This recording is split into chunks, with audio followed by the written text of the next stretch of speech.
move that actually. Alrighty.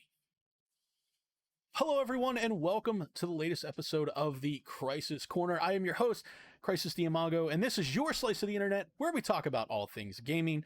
Today's interesting person from the internet is the true GOAT of Rainbow Six Siege herself, JessGOAT. Jess, thank you so much for taking time out of your day to talk to me.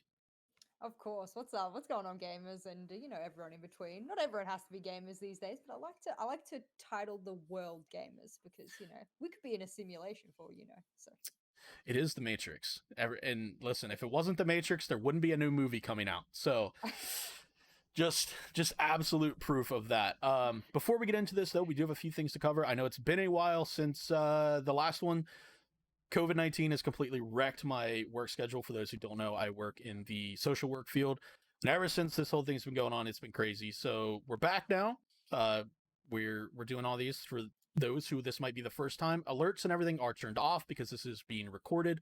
However, at the end of the thing, I will go through and thank anyone who followed, donated, cheered. It's not expected, but if you do, thank you. I appreciate it. It'll just be brought up at the end of the stream, and that's just so the recording doesn't have Vegeta screaming it every 30 seconds. Also, this stream, like every stream that I do, sponsored by Clutch Energy. You can type !Clutch in chat. Go to disruptive.gg. Use code Krysis, save yourself 10% off, and clutch up. Start winning your matches a little bit easier. So, Jess, again, thank you for taking time out of your day. I know it's like 2:30 in the morning for you. So, or actually, it's probably closer to 3 in the morning for you right now. yeah, it's all right. So I do appreciate that. For those out there who maybe don't know who you are, maybe they're new to the Rainbow Six scene, maybe they just don't follow Pro League at all. Why don't you give us the TLDR of kind of who you are and what you do for Rainbow Six? Well, I was originally a player. Then I moved into a professional analyst for a team. Then I rose up to analyst and head coach. And then once I was sort of done with that whole thing, I moved into casting and analysis for Ubisoft in Pro League and Six Invitational as well. So yeah, that's where I'm at now. I guess it's a very short TLDR of what I do in Siege, but I content create as well. I do a bunch of things for Siege. Yeah, honestly, I didn't even know you were a player, so that's cool. Yeah, not a lot of people know. And I wasn't a great one, but I still was one. Hey, you know what? Not great players unite. Listen, the world needs not great players. Not everybody can be top tier hammer lifting champions and stuff like that. Mm-hmm. So one of the first questions I always like to ask people is kind of what got you into content creation? And specifically streaming, because for me, I'm a boomer. I grew up in the age of your friends had like a Nintendo or a Sega, and you'd go over to their house, you would take turns playing games, and you were always playing games with your friends. Yeah. And for me, streaming is kind of that same thing. It's like the modern version of that, right? You might not be going to your friend's house and like handing the controller over, but it's the very similar thing to where like you're with your friends, you're playing games, you build that community, and everybody just kind of, it's like a big party. Everybody just kind of grabs their snacks, maybe a few adult beverages if you're of age, and you just have a good time with it. And that's kind of what got me into it, but I'm always interested in hearing what got other people into it as well. That might, and the way you sort of explain that, kind of a little bit of an epiphany for me, because that might explain why I'm so driven towards Twitch and live streaming, and I'm really bad at YouTube. In fact, I pay a manager to literally like look after my YouTube for me because I can't be bothered to edit. I can't be bothered to look after it in the way that a YouTuber should look after their YouTube. So for Hmm. me, live streaming is my domain by far. I don't think I've ever had such a draw to content the way that I have a draw to live streaming, especially on my Twitch. So I think what got me into content creation was, and this has been my mantra from the beginning of streaming Siege. It's why I only stream Siege, especially for the past 6 to 12 months. Mm-hmm. Um, I streamed Siege. God, I probably, and I'm gonna check it. I'll have to check it.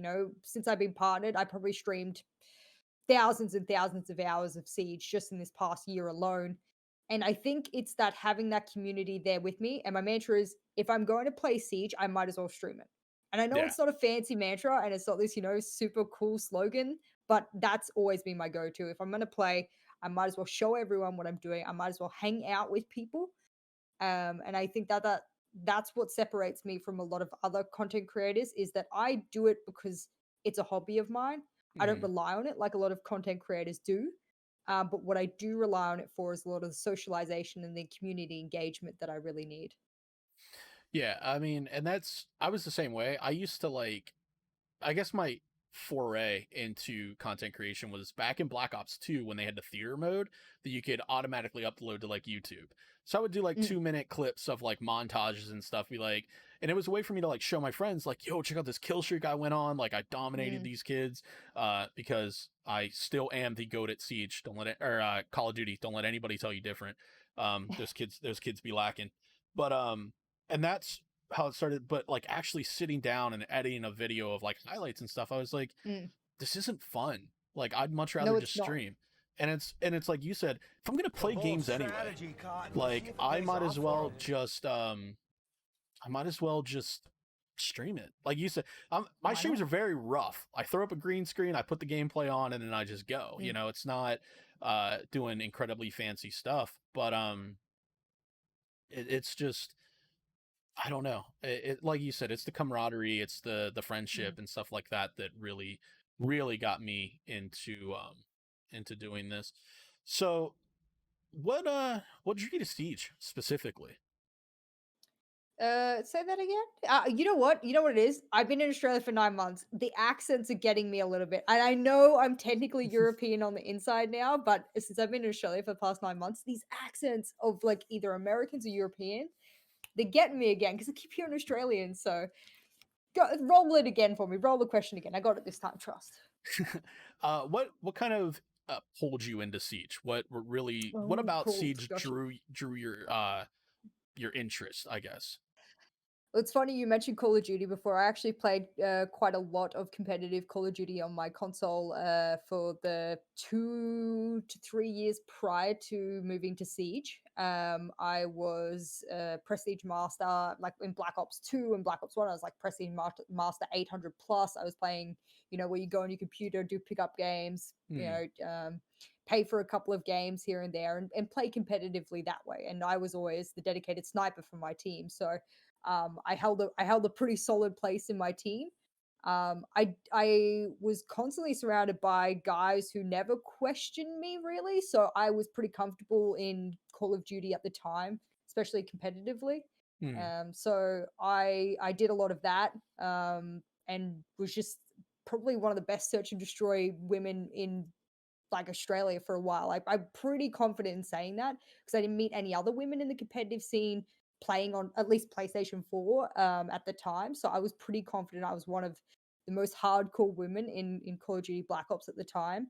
And then one day my friends messaged me and they said, "Hey Jess, we're moving to another game." And my heart Oh. sunk because yeah, because you don't know. Like, do you just go, wow, like we've been around each other for years? Do we just split it there and go our separate ways, or do I try this other game? Hmm. Um, and they said, you're a search and destroy fiend. Like, you will love this game. Like, if you want to move, go get it, try it out. We'll play with you, and then like we'll just create a team there. And I was really umming and ahhing for a long time about whether or not to do that. Um, it'd be like if someone asked me now to move from Siege to like CS:GO or something, and I Right. played I played a lot of CS:GO, which is fine, but to actually move your entire wealth of knowledge and gameplay and time there, um, yeah, it was big. So I ended up doing it. I got sucked in, and then after 6 months of PlayStation, I said to the boys, I said, I can't. I said the competitive world's on PC, and now Yeah. I've got to leave you guys, and that's where we cut our ties. Yeah. For me, it was very similar. Big Call of Duty player, big Battlefield player. I also Mhm. Sony pony, so PlayStation 4, obviously superior console. Yeah. Um, but at the time, I was sinking a lot of time into Destiny. That was Mm. that was like my world. And then Ubisoft dropped the E3 trailer, and I was like, fan of Ubisoft. I like the Assassin's Creed games and stuff. I'll check this Mhm. out when it comes to beta. Got into the closed beta, and instantly I was like, I gotta play this game. Like, because on console, and you can attest to this, there was nothing. that did what Siege does. And even to this day, there's still really nothing out there that does what Siege does. There's a lot of things that I don't like that Siege does, but the things that Siege does that I do like far outweighs it. And very similar. Now, I played on PS4 all the way up until like year 3. And then that's when I was like, I've got to. So I've only been on PC for about a year and a half now. And I'm on the struggle bus, but you know, it takes some time to get used to the mouse and keyboard and everything like that, unless you're one of those console kids who bought the adapter. But for me, it was so different, because even Call of Duty Search and Destroy, I liked it. I played it pretty competitively. I was pretty good. I think at one time the team that I was in, we were like number 4 in the world in game battles. Like, it was we were really good at it. But it, after playing Siege, it's just like I can't go back to playing Search and Destroy and COD. Like, it's just completely different. So now when I play COD, it's like I'm just gonna run around and kill things, and that's kind of like my chill out game. Or Warzone now. I love Warzone. But it was a very similar thing to, it's like, okay guys, I'm leaving Destiny, and then like all my friends swap to Siege, and it's like, okay guys, I'm leaving console, and they're like, what? No, stop leaving. And I'm like, sorry, I have to. But yeah, it's interesting that we have very like similar transitions there. It's pretty cool. So next question, how did you get your start in esports?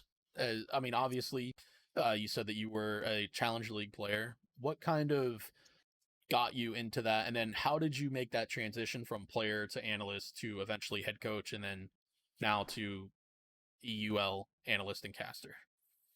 So originally I was just playing in tier 4 low level competitive leagues in Australia. And the thing is, especially back then, and when I say back then, like 2017, 2018, there Australia was far less recognized in the world than it even is now. And it's still nowhere near the rest of the world as it currently exists. So you know, you played it for fun.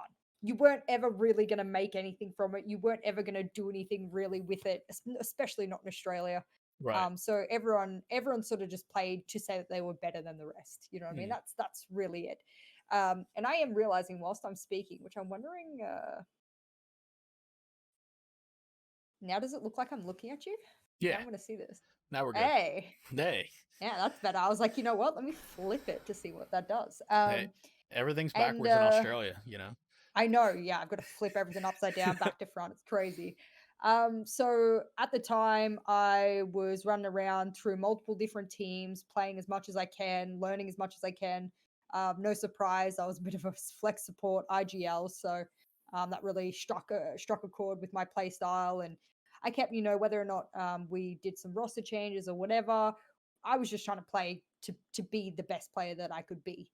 Right. And then we managed to qualify for Challenger League. At the same time as qualifying for Challenger League, people who I would still say like I would be close to this, these days, who we don't particularly talk that much, but my teammates back then, even though I was the captain, they came to me and they said, we were close enough for them to say, you know what, Jess, you work too much to play Challenger League. Like, you have to admit that you don't have the hours to give us the scrim time in a night that we need in order to do well in Challenger League. Right. And at the time, I owned the team, I captained the team, and I was funding it as well at the same time. And I just sat there and I said to myself, it's true. I was working at a university. I was finishing my master's degree. I ran my own business, and I was in a Challenger League team. I mean, I was doing 14, 16-hour days. That's a lot. It was not possible for me to do the scrim times they wanted. So I accepted it. I moved to sub, and I begged them to take another woman who was up and coming in the scene. They did. They came last place in Challenger League. So let's go. Definitely the glue that held the team together is what you're saying. Look, we probably still would have ended last place, considering we barely scraped our way into Challenger League to begin with. But at least I could say I qualified, and I believe on my Wikipedia it says that I qualified for Challenger League as well. So that's all that matters, the technicalities. Hey, the amount of people that wish they could even make it in the Challenger League is far back higher. Then it didn't mean much though, man. Like you're like, oh, you made Challenger League back then.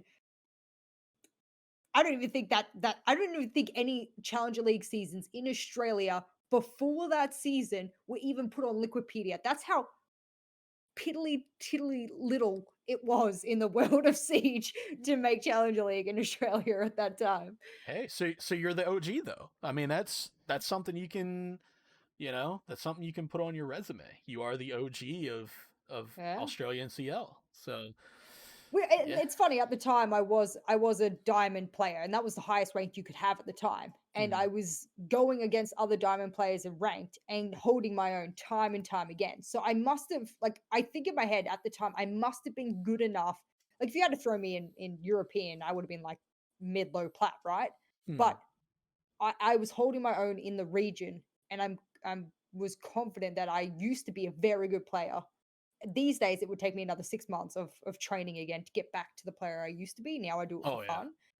But I mean, at least I know that I was and probably still could be capable of it, especially as a support flex player. Yeah, I mean, that's like I started out on PS4 and I was the same thing. Mm, Diamond high plat every single season. yeah. Picked it up right off the bat. Very similar when we stacked. I was the IGL, I was kind of the shot caller because I sunk the most time into the game. I was the one Mm, watching Pro League and learning strats and stuff like that. So I actually went and bought a console or an Xbox at the end of year 1 because I was like, "Oh, there's an Xbox Pro League. I could do yeah. this." And then Yubi said, "No, there isn't. Goodbye." And I was like, "Are you kidding me? I Mm, just went and bought an Xbox." So my hopes were dashed right then and there. And at then it just became like, okay, I'm just going to play Siege for fun now. I still mm, maintained high plat diamond on PS4. And now that I'm on PC, I usually float around like the gold 2, gold 1. I'm gold 1 mhm. this season. I've been so close to plat. I can almost taste it, but you know, MMR rollbacks. But anyway, um, yeah, it is crazy to think because Australia is fanatic, right? That's what Australia was Mhm. known for the longest time. So, Well, and it and had I've Mind Freak, and then the Mind Freak kind of became Fnatic. But right, yeah, it's yeah, always been that one kind of big name that's held Australia up. Yeah. yeah, because you had Mind Freak, and then of course they went to Fnatic, and then Nora Rengu for APAC for the longest time. Those were like the only two teams that anybody really knew from APAC. Mm, Now you have the Giants and C9 and even mm, Wildcard.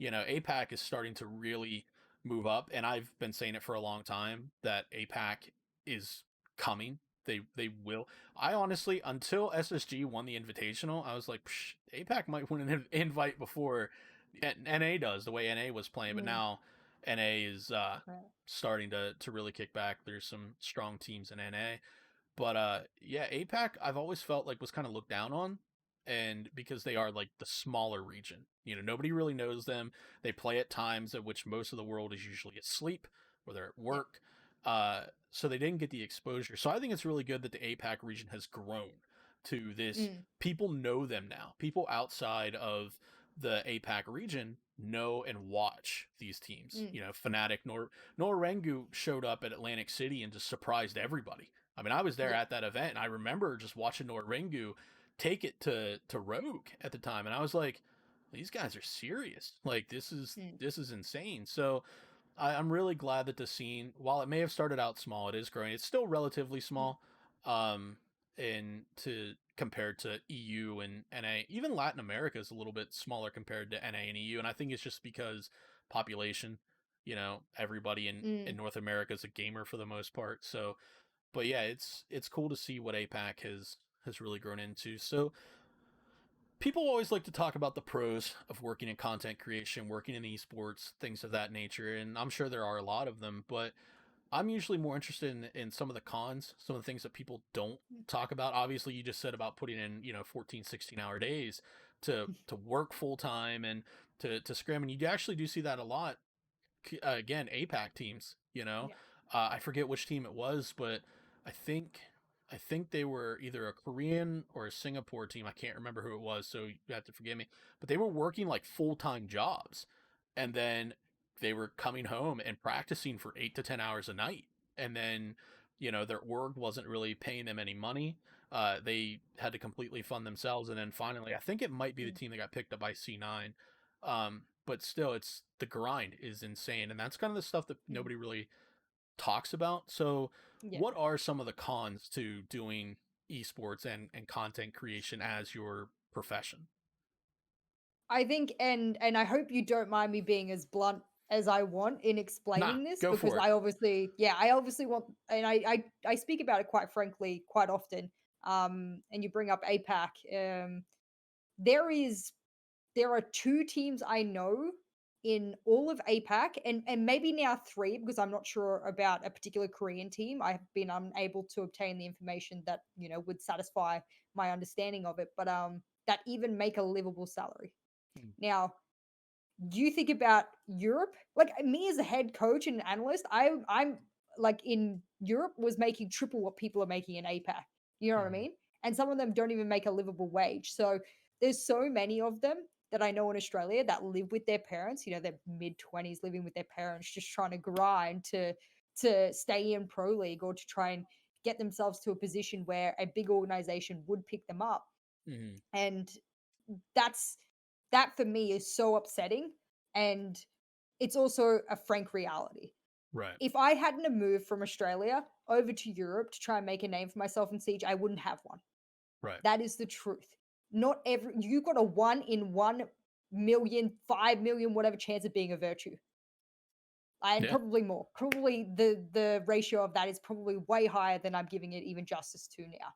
So for people to turn around and sit there and go, "Oh yeah, yeah, I'm gonna make it. I'm gonna do this," and then what?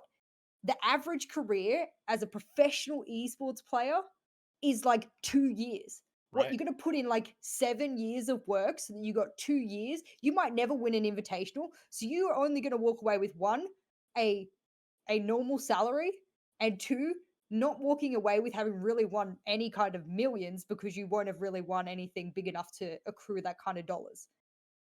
And Yeah. then 2 years later, you get dropped out, you back in Challenger League, unfunded and grinding and unable to pay rent and bills. Yeah. Because that is the reality of it. When I left Penta, I had to decide for myself how I was going to make money. Do I go back into criminology, go back teaching, run my business again? I had backup plans after backup plans, right? Right. I was sweet, but players don't. Yeah. Especially 17-year-olds who are like, boom, boom, boom, they grind, they got nothing else, no other education, nothing else to fall back on. They go into it and they play Pro League for like, I don't know, year or two, and then they're out and they've got no other money. Mm. They've got no other way of sustaining themselves. That's how ANZ is, but for Pro League players. That's Yeah. unbelievable to me that we've got tier one players that exist out there that cannot exist without having to put in strenuous amount of days, out working or living with parents or whatever else it might be. So it's a horrible reality of esports, is that you can be like me and you can fucking slave away, and excuse the French, you can slave your ass off in multiple domains of esports just to make it and just to hit. And what I make now is, I feel, a little bit of luck. I had a Right. luck of the draw, I had a luck of the timing, I had a luck of the experience, and my age as well also came into play with a lot of these opportunities and everything as well. So over others. But that's just not how it works as a player. If you Yeah. turn around and you go, yeah, I'm going to go be SSG and go win the invitational, and then my 2 years is worth it on average. Yeah. I mean, No. one of the players I always think back to is Wilkie. Look at the grind that boy went through, and Yep. now he's not in the scene anymore, and then if There's you another, who's the other one? And he went and he didn't tell anyone, but he had to go off and work this like bare minimum job. I'm not like, it's what we would say in Australia is like the bare minimum is like, you go back to work at McDonald's. right, And he didn't tell anyone, and I remember it coming out and a lot of us hushing it, because it was embarrassing for him to have gone from yeah, the top in one industry to what he felt was nothing in the outside world. So I'm trying to yeah, think who that was. I feel like it's a Swedish player or something, but yeah. yeah. I mean, and even in the content creation side of things, people see Hmm. YouTubers buying Lamborghinis and stuff like that, but then you look at someone like Zeronic, who was a Yeah. firefighter, while Hmm. streaming. I've had family members that are firefighters. That is a very dangerous gig. Yeah. You're literally risking your life for other people, and it's a selfless Hmm. job. Yeah. So I think that is underestimated a lot of times, is the grind you have to put in. Hmm. You people will stream and then they'll get no viewers and be like, oh, I'm done. I don't want to do this anymore. And it's like, Yeah. you don't understand what it takes. I've been affiliate for a little over a year now, and my average view count is between 3 to 5. And people are like, how can you do that? And it's like, again, for me, it's a hobby, right? It's one of those things to where it's like, I do it for fun. If I'm going to play games, I might as well fire up OBS and stream. And if it ever becomes a career, then cool, awesome. But that's not what I'm in it for. These kids who go into it for, I want to make streaming a career, I want to be a pro player. The other thing you got to worry about too is your game going to be around in a year? You know, look at Call of Duty. Call of Duty went the what I call the Overwatch route, where they, you know, hey, if you're not in this location, if you don't want to buy in, you're gone. You know, we're starting to see Siege do that as well, where they moved all the NA, well, with Corona, but they're moving all the teams to Vegas, and you see teams like EG drop out. You know, teams like Reciprocity lose money, you know, and they can't afford to fund their players anymore. Now, luckily, Reciprocity got picked up by OXG, but EG didn't get, you know, the same love, you know, so it's kind of one of those things to where it's like, there is a lot of risk, but the reward can be really great. But there is a lot of risk and a lot of time and a lot of dedication I think people don't think about, because like you said, they're 16, 17-year-old kids, you know, and if you get told, we shouldn't deny their passion though. Like, that's the thing, is like, I don't want to deny someone's passion either, because I know what it's like to have a passion. I wanted more than anything to be a criminologist. I wanted to be involved in crime no matter what, whether it was counterterrorism or my specialty now. I wanted to be involved in crime in one way or another. And if I hadn't have chased that, and I hadn't have achieved what I did, and obviously still have, I would be very upset. I didn't follow my passion. So I still want kids to be able to follow their passion. I just don't think that a lot of them understand that their passion is very temporary. Oh yeah. To be a Pengu, do you know how many hours of streaming he put in? Do you know how much he's marketed himself? Do you know how much he's networked himself to get to the point of streaming and content creation that he has? Do you know how many other pro players I've worked with or been around that had that opportunity but were too lazy to put in the hours or the marketing or the networking to do it? And that's the truth of it. That's why you see 1 in 1,000 of those pro players ever get to that kind of point. It's why I have bigger numbers, and I'm not even trying that hard than some of these pro players when I'm streaming. And I'm not a pro player. Why are they sitting there with 50 viewers, partnered 50 viewers every stream? That's because they're not putting in the hard yards to do what is necessary to get big there. If they don't want to get big and they just want to stream for a hobby like we do, then there's no problem. But if they want more for themselves in those domains, then they have to put in more. And that's where the divide is. Right. And I agree, we shouldn't dissuade people from chasing their dreams. Look, I'm all about chasing your passions, chase your dreams. If you want to be a pro player, I'm rooting for you, and I really am. I just feel like it's unfair to put all these expectations of grandeur in a 16-year-old's head when you also don't tell them, like, hey, to get to here, you have to do this. And even if you do this, to get there to is here, no you might live guarantee. off noodles for 2 years. Like, that's like, imagine you tell a kid that, be like, hey, you have to grind tier 3, tier 2 for like 2.5 years to maybe get picked up. And all of that means living with your parents and living off noodles because you can't afford anything else, because you also have to have a part-time job, but that part-time job can't interfere with your scrims. Well, not even just that. You have to have the support system around you. You know, if your parents are like, That too. absolutely not, you know, again, going back to Pengu, his mom was like, you have 1 year to get this sorted, you know, and that's according to the stories that Pengu has told. You know, you have to go off of what he says. But yeah, to be like, you have 1 year to make this work. And luckily, Pengu made it work somehow, some way. They, you know, they made it work. So, but again, the chances of you being a Pengu, there's what, 7 billion people in the world and one Pengu? You know, as Han Solo once said, never tell me the odds, but that's, there's just some odds that are tough to climb. If you can put in the hours and you can make it work, all the better to you. But again, it's just one of those things where I feel like we only talk about the good things and never about the I think that's risks. on purpose, though. And I can't remember who might have said it to me. It might have been Zoronic, might have been Alex. Him and I talk about a lot of these issues, both politically and non-politically, etc., in and outside of gaming. And he said to me one time, Pro League and Pro League players have to be seen as untouchable because Mhm. that's the point of Pro League. That is the Right. point of people coming in and wanting to watch these untouchable, these gods of the Mhm. game. And he goes, what you and I know about them behind the scenes tarnishes that reputation. Right. So we can never let the world know this. Mhm. And it was such a philosophical way of looking at it that I've never not thought about that every time I talk about esports these days.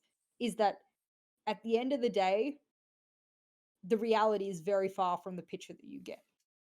Yeah, and I mean even in traditional sports, traditional Mm. sports. I'm a big American football fan. I had to say American Mhm. football, given that I'm talking to an Australian who would, you know, roast me if I called AFL, AFL. if I called the NFL real football. They'd toast me. But you love to hear the success stories. This kid, his father left when he was 3 and his mother died when he was 12, but he Yeah. grinded and then he got to the NFL and now he makes millions of dollars. Mm. Those stories are great. You don't want to hear the story about the guy who was a high school athlete, went to Yeah. college or university, had a full ride ready to go. He was going to be drafted, broke his leg, and then never made it to the NFL. You don't want to hear Mm. those stories. You want to hear the story of the Pengu who had 1 year to become a pro player and make it work, and it worked. You don't want to hear the stories of uh, Krysis who sits in his bedroom struggling at gold 1 to keep a positive or even an even KD, Mm. scrambling to make it to pro league and never making it. So I agree. There is that uh, idea that you need to be the untouchable person. Mm. You have to be that one in a million. So let's since we're talking about gaming, let's talk about the future of gaming in esports Mhm. a little bit. Personally, I would like to know where you want to see gaming go in the next 5 to 10 years. I think probably from, and I still say I have an outside perspective in because I still, or I believe I came from another world before esports. A lot of people, they're endemic. They started in esports and they stayed in esports. They didn't come from anywhere else in. For me, I came from criminology and the business world into esports, and now I'm into the crux of that, money wise, financially, passion wise, etc. So for me, from an outsider looking in, I think if esports wants to be treated seriously, and there's a lot of serious money in esports, Oh I yeah. know, right? Oh Like not yeah. just looking at invitational, but how much they spend on casters, on Hmm. analysts, on building studios, let alone the players and all the organizations, sponsorships, everything like that. Hmm. There is wild money in gaming, like absolutely wild. If they want to keep that up and they don't want this bubble popping that everyone keeps talking about might pop, Hmm. um, then you have to treat it like a traditional sport. That's it. There is Right. no other avenue for it. Yes, we can have special cases here and there along the path, where you might venture off a little bit with gaming being a little bit different. But if you want to treat it differently and you go down the franchising route, then you're going the wrong way Right. because you're instantly trying to make it something it's not. You're trying to make it inaccessible to a world of people who use gaming because they are inaccessible to other things in life. And that just oftentimes comes out of finances or whatever it might be. Right. Geography is a big one as well. And that's why gaming, brings us all together. It's one of those great things that we have about gaming. So they need to be careful. They need to treat it like a traditional sport, and they need to treat them like, and I call them cognitive athletes. All the research that I've ever done on players is I've always listed them as cognitive athletes because that's what I believe them to be. Hmm. We got to treat them like that. And if we're going to treat them like that, then players need to be professionals. They need to behave, undertake training, undertake their jobs as if they were an Olympian, Right. because that's what we expect of traditional sports players. It's interesting though that you make the comparison to traditional sports, but you also Mhm. say you're kind of against franchising, which traditional sports I mean, really because you're is. thinking about, yeah, because you're thinking about the Americanized version, right? Because that's how it is in America very much, that there is money linked into the existence of many teams, right? Right. But if you think about sporting as a whole in globally, there's a Mhm. lot of sports where you can go in without needing that monetary backing. And it's those kind of avenues I'm more thinking of, and probably my geographical knowledge outside of the US has given me that sort of outlook on it, being closer to that rather than the franchising and that you see rampant in the US. I don't know why you guys do that, but each to their own. Because it makes money, capitalism. It makes money. There's other ways I to mean, make money though. there is, and I mean, I was listening to a podcast the other day with Nate Shot, and Mm, people look at 100 Thieves and they're like, oh, it's a merch company that doesn't really care about esports, but they have esports, and it's like, why would you hate on someone for trying to monetize mm-hmm. their product? Yeah. Look at the way the Siege, with teams. I mean, I'm wearing a G2 jersey right now, Yeah. so it's like you can make money through other avenues, and I think that's something that people need to stop looking down on. Right, chasing the Mm. bag is seen as a bad thing these days. you know Right? When I talk it, about money in my stream, like how much money I make now after mhm. all the things I've gone through in Siege, people are Yeah, like, "Oh, your ego." And I'm like, "When did it become a bad thing to talk about money yeah, that we've you've made, that we've worked for? Not that yeah, I just got gifted off the side of the street, that we actually physically have worked for. When did that become a bad thing?" yeah, money's changed you, Jess, 100%. I mean, it's Oh, goddamn. but yeah, I mean, it really is. It's like money is this taboo topic that nobody ever. But the Mm, thing is, money really does make the world go round. You need money to survive. And yeah. what's it matter if you're making money by selling T-shirts or playing video Mhm. games or working a corporate job? It doesn't money matter. Money is money, and it all spends the same. Mm, So if you can make money doing something you love to do it. I mean, that's why why look at somebody and be like, well, Jess, you make your money talking about video games. How dare you? I work a 9 to 5, and that's just not fair. But again, they don't see the unbelievable, struggle. right? They don't see the Yeah. struggle that you went through to get to the point to where you can make a living off of doing this. Mhm. They don't see your master's degree in criminology. They see Jess, who sits around and talks about video games all day and gets paid money to do it. Yeah. And I think that's incredibly unfair. But that actually What does segue. I mean, go ahead. No, I was just gonna say what astounds me is that what if everyone required the experience I had in Siege to have my job and my money? How many Right. people would still be in casting? I have Yeah. over 5,000 hours in this game. I played competitively. I've been in multiple different countries working on the analyst desk and casting. I casted Southeast Asian Pro League back in like 2017, 2018 for free, volunteered all of my time, and I have years experience in Siege. What if everyone needed that kind of experience to be on the desk, for example? Would Yeah. we have any motherfucking analysts left? No. No. And I And that's the thing. Yeah. And I mean, it's like you and I talked before going on air. I've casted some amateur leagues.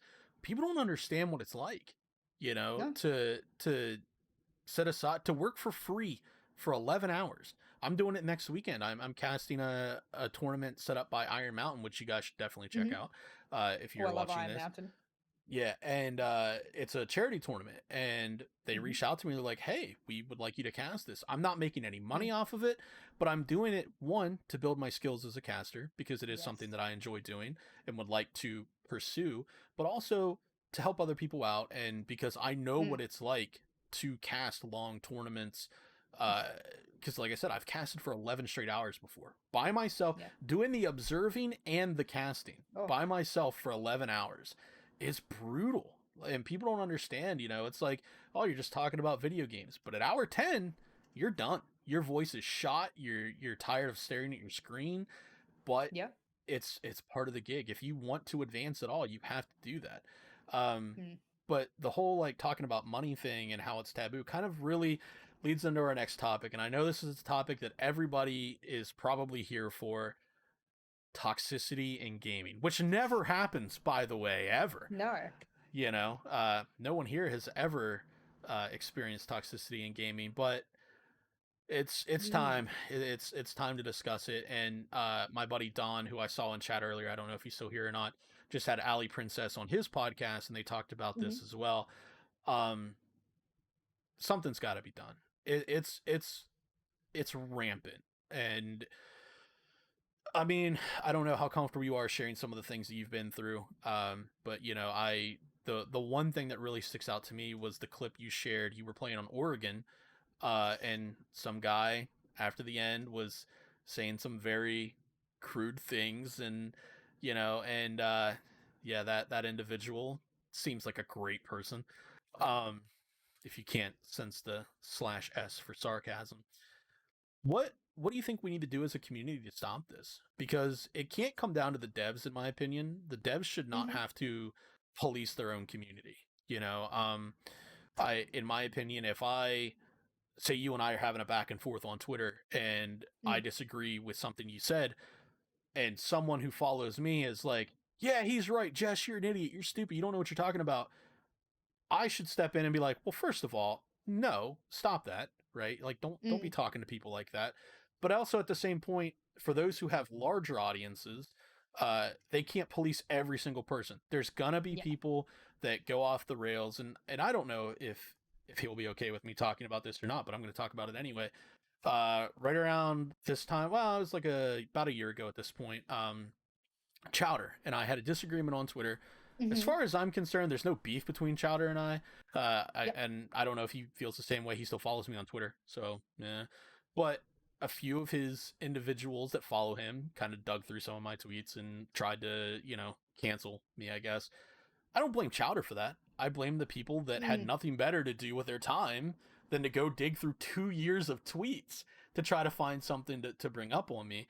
Um, I don't expect Chowder to police his following. Just like I don't expect Ubisoft to police their players. They can give us all Yeah. the tools in the world to report people. There's free software out there to capture. Somebody type something in chat, boom, hit F12, screenshot that. Boom. Done. Send it in. If we as the community don't police ourselves, then it won't get better. And that's my opinion. Mm. But I would love to hear your kind of stance on what needs to happen as far as the community versus how the devs can handle things. I think it's important I talk about it on both sides because I consistently have a very strong opinion about it, but that's from a very informed experience side. Now, Mm. back when I was 16, 17, playing whatever I was playing then, I'm pretty sure it was Call of Duty. I have no freaking doubt I said things. I have no doubt as a 16 and 17-year-old, I probably said things on the internet that would have constituted a ban at the time. And Oh yeah. for me, looking back on it now, I go, most of the people who enact a lot of these really toxic statements or behaviors and stuff like that, quite frankly, 9 times out of 10 are young individuals who do not have the cognitive understanding nor the neurodevelopmental stage in their life to understand things from a third person perspective appropriately. So I also understand that from a biological perspective is that they don't possess the understanding neurodevelopmentally to even be able to understand how their behavior works, both consequentially and beyond. So I have to state that and go, I understand why this happens and why it's not something we can eradicate. Right. Um, what I now do is I'll always screenshot. I'll always screenshot. I'll always clip something. I'll always whatever, right? And I'm known in Australia since being stuck here for the past 9 months as Siege Karen because I've gotten almost 100 people banned in the Australian servers alone for toxicity, You and gotta get that's that just for haircut though. toxicity. I know. I got the. Well, I don't think I could cut off this hair, but I've worked long and hard. Talk about working long and hard for the hair. This is something I've been growing for a long time, but and people have made accounts called Siege Karen. They have my profile picture with like people go hardcore, right? Because I've either gotten one of their accounts banned or whatever. And people say to me, it's banter. And I said to them, but if it's against Ubisoft's terms of service, and you say that in the chat, and you say that either written or verbally through their VoIP, and you do it through VoIP or whatever you do it through, then it's against their terms of service. I have every right to be able to report you and for Ubisoft to take whatever action they see fit against that behavior. And they go, but Absolutely. you're contradicting yourself. The shit you say in stream. I said, report me to Twitch. and watch Yeah. me not get banned because I'm an MA 18 plus stream. Now, Right. do I ever say anything I say in Twitch in game? No. Do you wonder why that is? Because I understand where the rule caps in each medium of which I use or play. And Right. people don't have the intellect to understand that that's why I do that. I'll say hella controversial things on Twitch because I know that's okay. I know I won't get banned. I know what the rules are and I'm very careful about it. I have 2 degrees. I know how to read a terms of service like that. And I Right. can skim through it damn easy and I could write one if I wanted to. But I know also where the line is drawn on both of them. And with Ubisoft, it's drawn very low. And that's why I don't say things in voice chat or in text chat because I know in like blink of an eye, my account could be gone. I could be IP banned, so on and so forth. So that's what people don't understand is that there is a level of appropriateness that you can have, and banter sits somewhere in between the rules there, and you need to be careful what those rules are in combating it. I'm going to continue to be a siege Karen because guess what? I bet you I'm not the only one you say that shit to. If you Right. say it to me, I guarantee you say it to the next 10 people. And if I've been in probably, let's say, and I probably have to check, maybe over 1.5 thousand ranked games since I've been stuck in Australia. And I would say over half of them, someone said something of which someone else should have stood up and said, you should either shut up or that's inappropriate. Right. And I would say maybe 20% of them, someone has. Yeah. And I've always complimented those 20%. And if that's 20% of the half, that's like what, less than 200 of those games. Something like that. Easy. Yeah, it's not. And I want to comment on what you said earlier. I'm the same way. When I was younger, you know, you don't uh realize the weight of the things that you're saying. Not that it's correct, and you know, but that falls on the parents for not being able to teach their kids, you know, saying certain things is wrong. I said a lot of things when I was a kid that I regret, and Yeah. I learned from it, and you move on. And hopefully these individuals who say those things, you know, not that it excuses it, but will realize 3, 4, 5 years down the road, hey, what I said back then was really stupid. You know, I really need to check myself and move on. But I feel like there's this stigma around the internet where if someone does hop in and somebody's like, "Oh, girl in the server," and somebody's like, "Yo, man, don't be that guy," right? Like, don't be that Yeah. individual. Simp, you're a simp. Yeah. You know, she's not gonna sleep with you, you simp. And it's like, what? So people, because then they don't want to get targeted, they choose to just mute the person or not say anything and just go about their day. And I think that's part of the larger problem. Look, somebody wants to call me a simp online, I don't care. You know, like, I have thick skin, I can roll with it. But a lot of people, that targeting will get switched to them then, and they don't want to have to deal with it. You know, so it's like, why should I step up and say anything, because then they're going to target me, you know? And I'm the type of person that, target me, I don't care. Come into my stream and tell me that I'm fat and bad at games, I don't care, right? Because if you're doing it to me, then you're not doing it to someone else at that same time. Maybe you are. Maybe you're multiple streams. I don't know. But at least in the game, if somebody wants to tell me you're shit at this game, you miss all your shots, you're this, that, and whatever, but my friend is actually doing worse than me on the scoreboard, and they're attacking me and not my friend, then I'm okay with it. I'm still gonna tell them to shut up and like whatever, because I don't Where's care. the line for you? Because for me, if someone like at the end of games, I would say most of my games, there's always someone going, GG easy, you're a shitter. This for me, that's banter. Yeah. I don't mind being called shit or like you missed that shot, you're trash. Like I don't care. That to Yeah. me is not reportable enough. That is not even close enough to toxicity in my mind. If I get spawn peeked and someone hits me with a good night in chat, I'm gonna be like, oh, you I little love that bastard. shit. Like, I'm Yeah, just gonna be like, fuck. I'm gonna be like, God, okay, whatever. And then it's just like, all right, guys, I'm on cams, like, and I just go Yeah. about my day. Because again, that is somebody's like, get wrecked, you know, whatever. That to me, that's just part of the lingo, right? Like, I grew up skating and stuff, you know, and there's, dude, you got thrashed, you know, whatever. And Yeah. to me, there are some things in the lingo that just kind of go with it. Good night, get wrecked, GG lols. Yeah. You know, that's fine.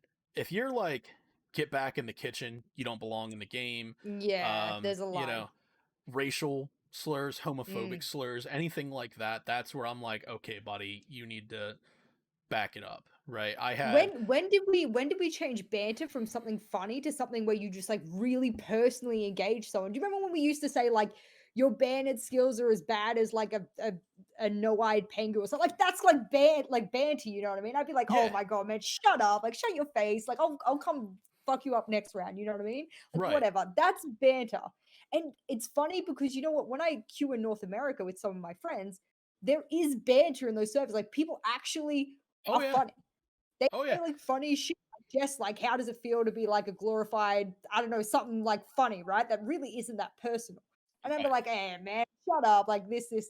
But then someone will go, "Why aren't you in the kitchen making me this?" And I'm like, "When did we stop being funny and start being, like, whatever that is?" Like, Right. what happened to banter as a gamer? Like, am I a boomer now? That just doesn't exist anymore? Well, I mean, like case in point, we were playing on bank one night, and I got spawn peeked from the front window. Kid hit me with a good night in chat. So Boom. the next spawn, I watched that window. He peeked his fat little French face out because he was playing Doc. Yep. Not saying French people are fat. I'm saying he was playing Doc. Doc's fully armor. He's got a Yeah. fat face. All right. We don't need to get canceled here. But then I counter peeked him and shot him. So it was a return. Yeah. Hit it with a good night in chat, and he came back with, "I respect it." Like, he's like, and that's something that to me, if you can go back and forth like that, it is banter. But if you start typing in chat, if I were to counter peek him and hit him with a good night, and then he were to throw out the N word, okay, Y like It's that's so it doesn't add up, does it? yeah, Like, how is that balanced in any way, shape, or form? yeah, and that's to me where the line gets drawn. If somebody wants to be like, "Lol, GG, get wrecked, noob," all right, whatever, man. I'm just gonna go on to my next Alright, match and try to get my yeah. elo back. Somebody hits me with a good night, and it's like, all right, well now I've made it a point to hunt you down to good Mm, night you, and that's kind of how I look at it. Like, but once you start hurling personal insults, that's for me where it becomes over the line. If you're yeah. gonna start being like, oh well, you're this or that, or get back in the kitchen, or uninstall. Even people who are like, uninstall, you're so bad. I'm like, whatever, dude. Like, I don't care. I don't That that is nothing to me, yeah. That yeah. is, like, literally nothing. It's like, It's dude, it's when they get personal, that's when it starts to go yeah, too it's far. like, dude, I will alt F4 right now and just hop on my other account and take the abandon sanction just so you lose. Like, I don't care.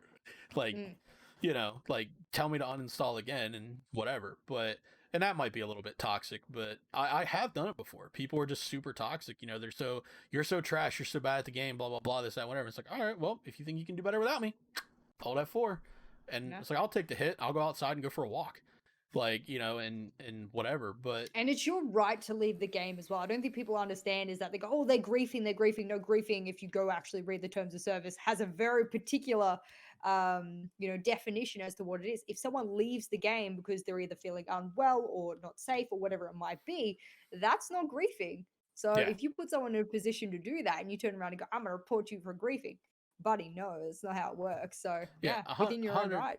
100%. And that's the other thing too. If you feel uncomfortable in that situation, re- try to screenshot, try to record it, and then just get out of it. Mhm. Because honestly, yeah, you'll get hit with a 30-minute abandoned sanction.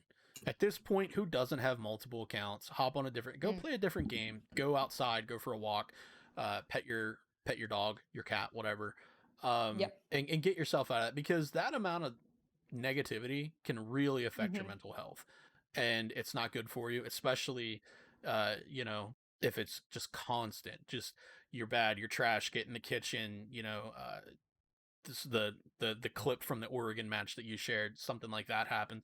That's got to weigh on people, and it's not fun to Hmm. deal with, and you know it's not safe, and it's not healthy. So definitely get yourself out of that. But I think we're kind of on the same page here, to where it's like we have to just start standing up for our fellow gamers, and Hmm. just a zero tolerance policy is how I look at it, for actual toxic behavior, because Hmm. I'm that person is part of your community.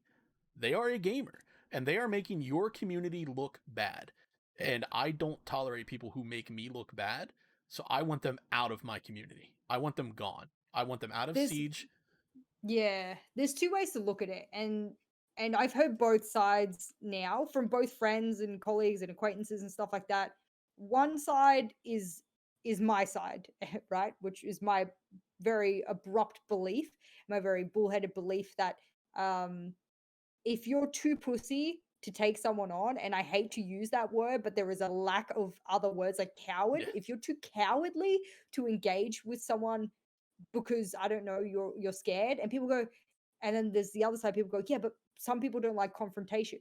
Well, I'm sorry, but the world is full of sheep. There are Mhm. so many sheep in the world currently that we now have no shepherds. Everyone's just sheeps. Right. And it's so frustrating to sit in a lobby and I say to someone, dude, you really need to shut up. Like that's too far. Like who even says that? Like, like I'm just gonna have to screenshot that and report you. Go on, bitch, blah blah, this kind of stuff, whatever. Say what you want. But Go the ahead, fact that Karen. no one else stood up and said anything about that behavior, I think they're weak. And I will probably think of this and I hope I think this for the rest of my life. I've said it to friends, I've said it to acquaintances who I've played with or who come into my lobby. I say, if you don't want to stand up for it, get out of my lobby. Because Yeah. I do not surround myself with cowards. If you want to sit idly by, which is just as bad as letting the person do it, and they say, but we're not enabling them, we mute them. Well, that's enabling. And I'm not an enabler. So get out of my lobby. But And you're also I have some people who vehemently dislike me because I'm so strong-headed about that. I don't know. but you're also a goat, and goats just headbutt things. So, I mean, I'll headbutt. I'll headbutt on the daily if I have to. but yeah, I mean, I guess there's no like one real solution to this. I think Right. is kind of what we're coming to, and that's we just got to do our parts, to try to educate people and to try to be better ourselves. I think that's the best thing. If you yourself cannot be the bigger, better person, because again, it's like you said, there are times where I'll be like playing Call of Duty, like, oh my god, these people are trash, right? But I'm saying that to my I say stream. it all the time on stream. I say that Yeah, all the time in stream. I I'm say saying it to my my stream. teammate is trash. But I'm not holding T to talk in chat and be like, you guys are so bad at this game. Thank Like, you. you know, And then the like person in your team's like, sometimes they're in my stream and they'll say in chat, "Oh, I'm in your stream. I heard that." And I say straight back to them, I'll say I'm not directing that at you. I'm saying that as an exasperated yeah. comment upon which a gamer would make if their teammate made a bad play. In fact, I would hope everyone does that for me when I stuff up in the middle of a round. I hope there's people in their mics going, "Oh, what a dumb bitch," you know what I mean? Like, fine, that's okay to be exasperated, you know? Well, if we ever get in games together, put that somebody clip it. But so let's move on to the next topic here. And so this one is kind of a hot topic, I guess, in the community. Do Siege influencers, professionals complain too much publicly? And are they turning away potential players? Let's say, for example, you're brand new to the game. JessGOAT has never graced the world of Rainbow Six Siege. And somebody's like, yeah, you should go check out Krysis. He's streaming it. And you come to my stream and I'm like, this game is trash. Yubi doesn't know what they're doing. The sound is so broken. The bullet holes are a mistake. And God, Yubi's so dumb. This game is terrible. Are you buying that game?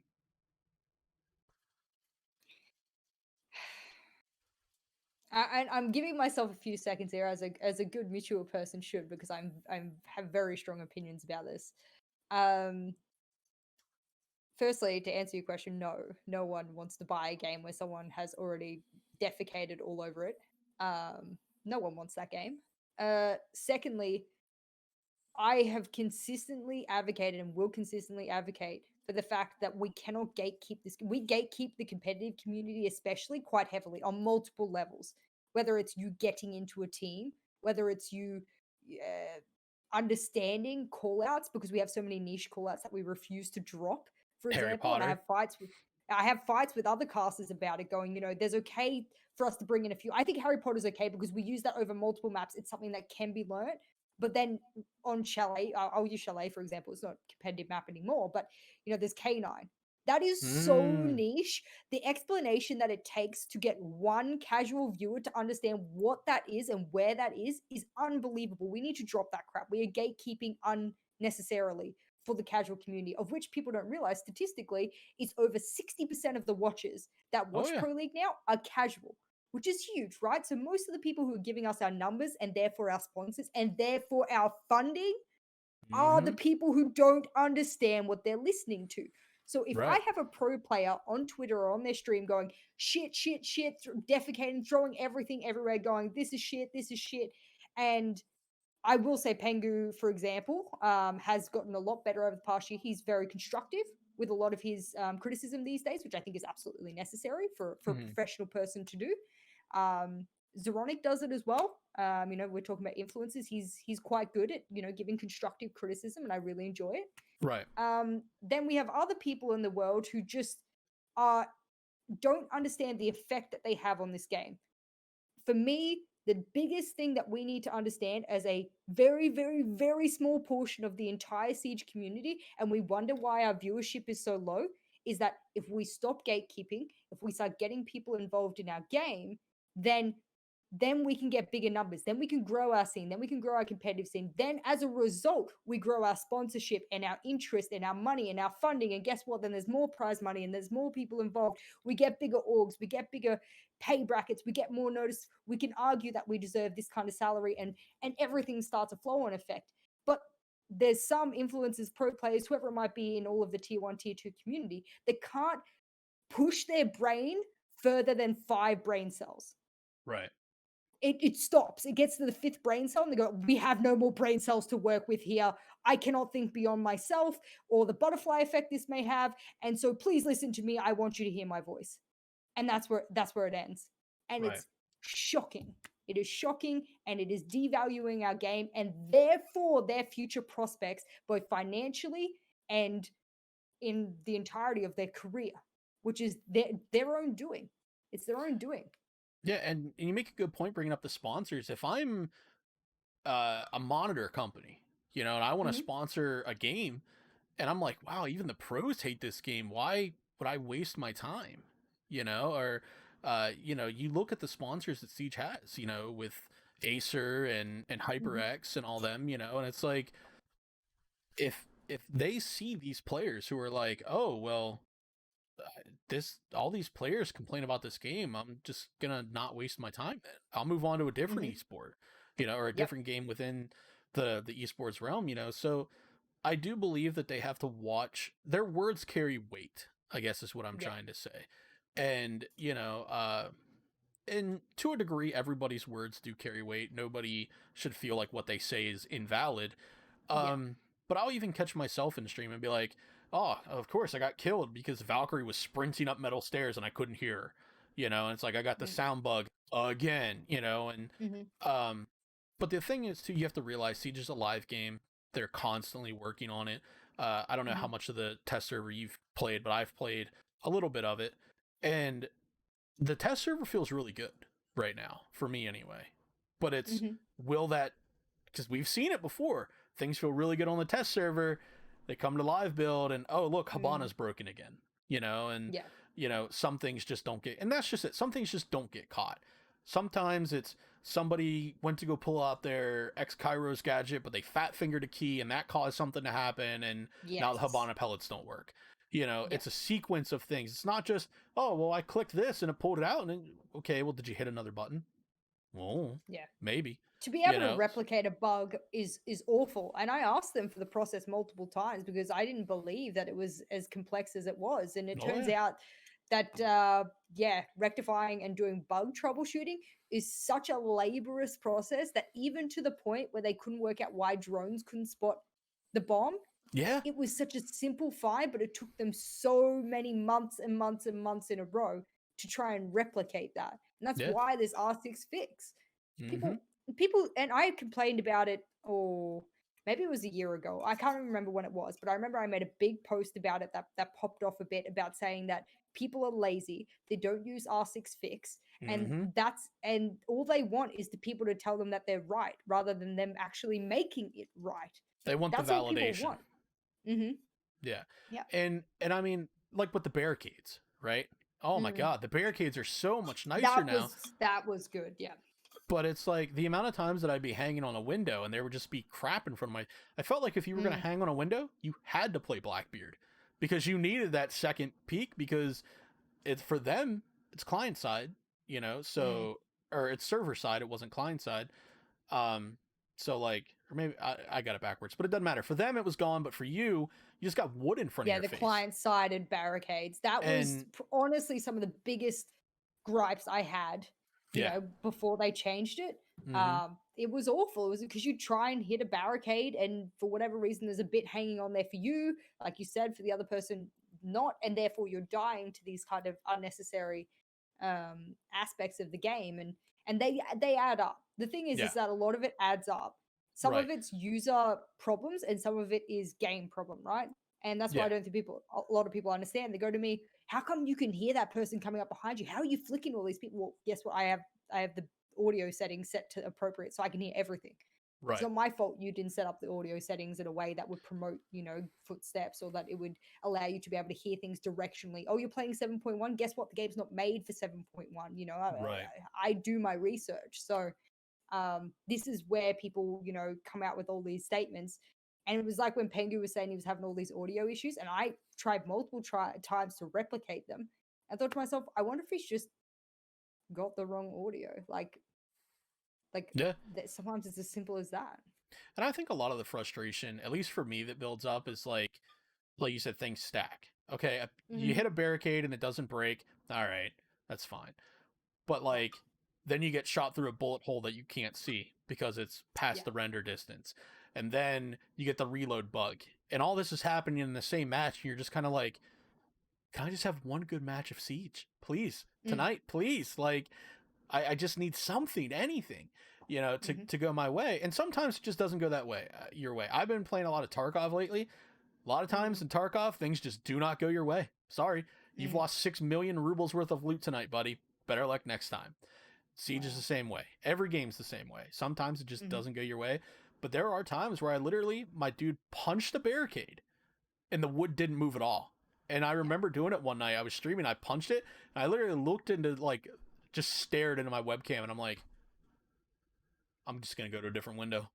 Like I Yeah. just, I was like, I'm not even gonna mess with this. Literally, I punched it, the glass broke, but the barricade just Yeah. didn't move, and I'm like, all right, well, I'm gonna go to this window instead, right? Because it's just not worth it to sit there and get aggravated. Just I'm go to a glad it different was window. a fix that they could input so easily, though. Do you know what I mean? Like now, Oh I've yeah, not had an issue with that at all ever. I think no, there might have been one time glass had moved back and therefore caught it as it fell out, and that's something you cannot. That's like 1 in 1,000 times that would ever really ever happen. Now that they've changed the way that the barricades interact with the window, it now must have a bounce off effect.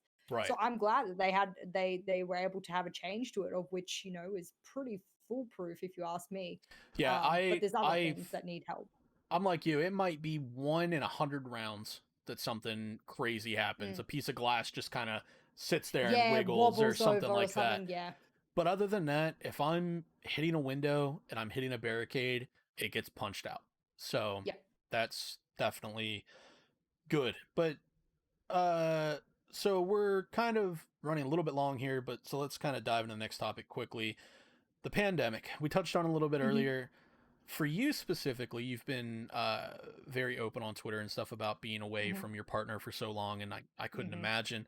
What's it been like living and working through this? Because you're in Australia right now. You cast EUL, which is running off of their time zone.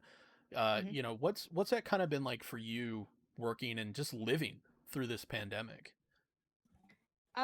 It's very strange because I was never really close with my family. I've sort of lived on my own since I was 17, finished school, went to university, lived on my own. So I was never really close with them and had, multiple run-ins with family members over the years. So I've, for the most part, been rather independent. And a lot of people know that about me. So it's probably why I come across as a bit of a hard ass sometimes, when you're so used to doing everything yourself in the world, you tend to only rely on yourself.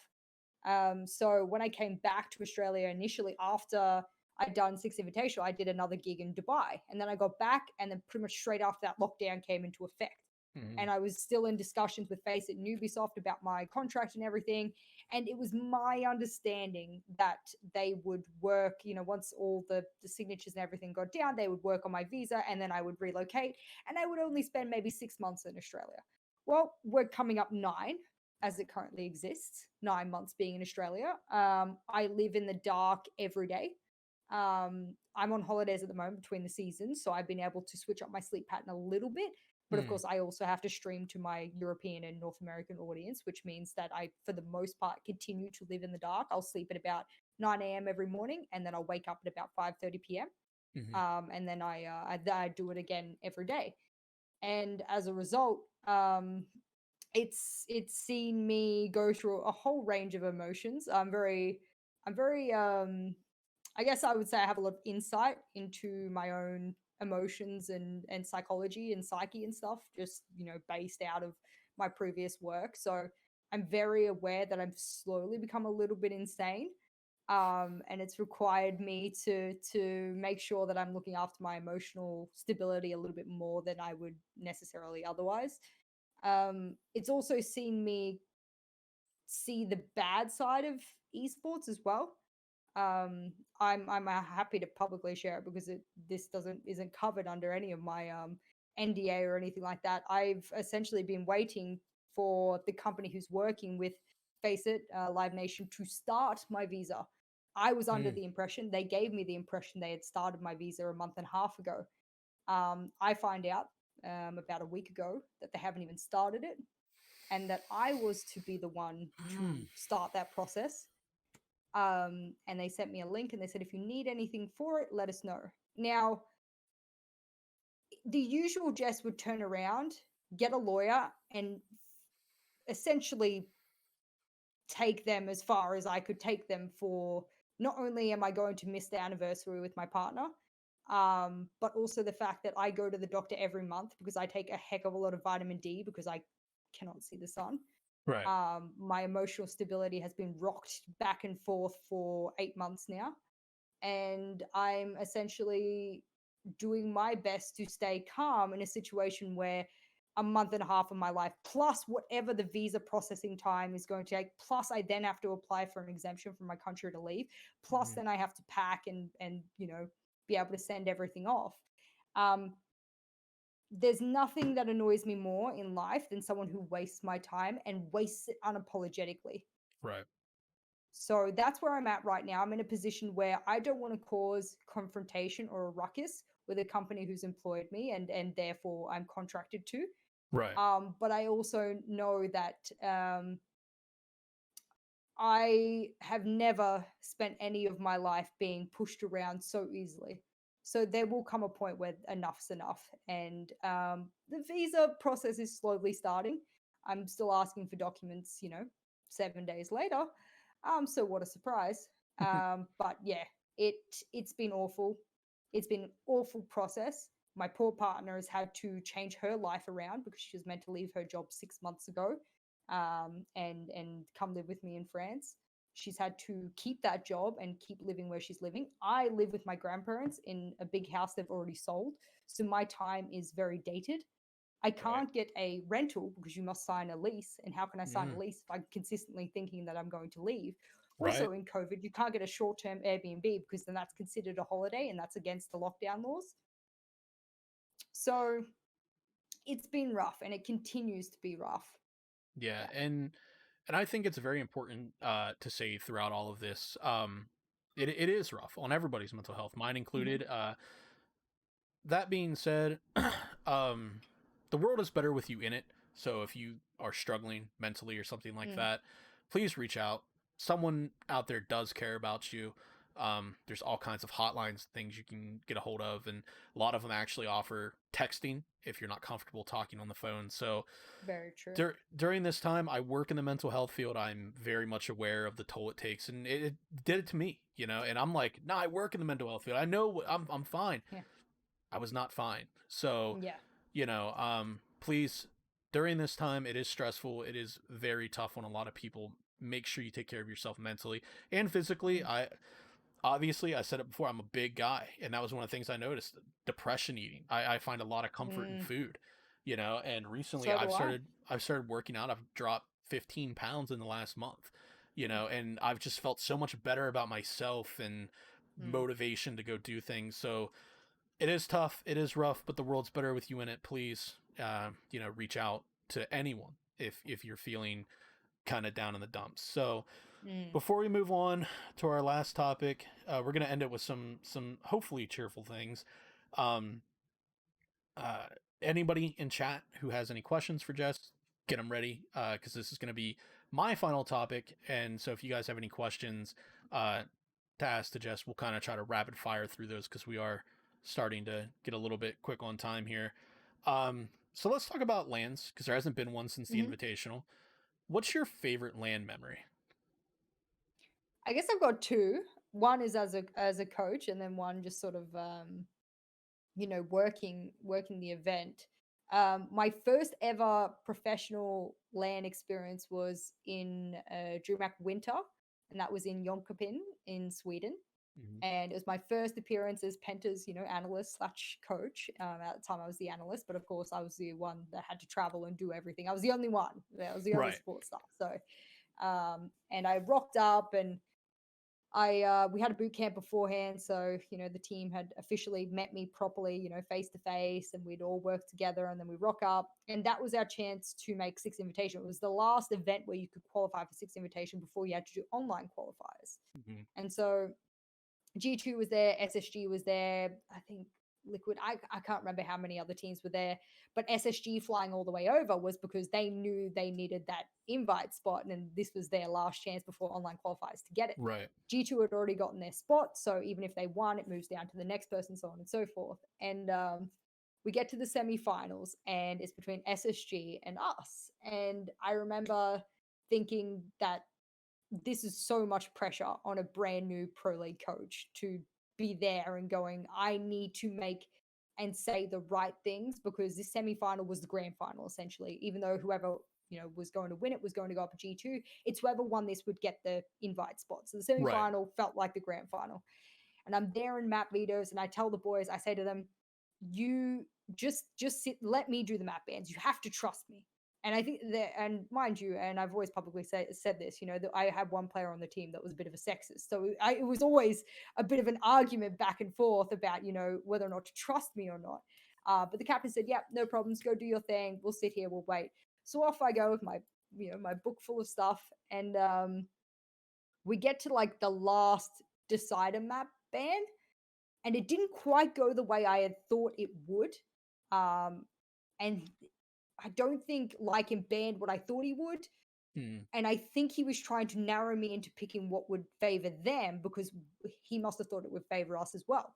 Right. And the boys had told me before I go off this map ban, number one, we don't want to play Consulate. Get rid of Consulate. We don't want to play Consulate.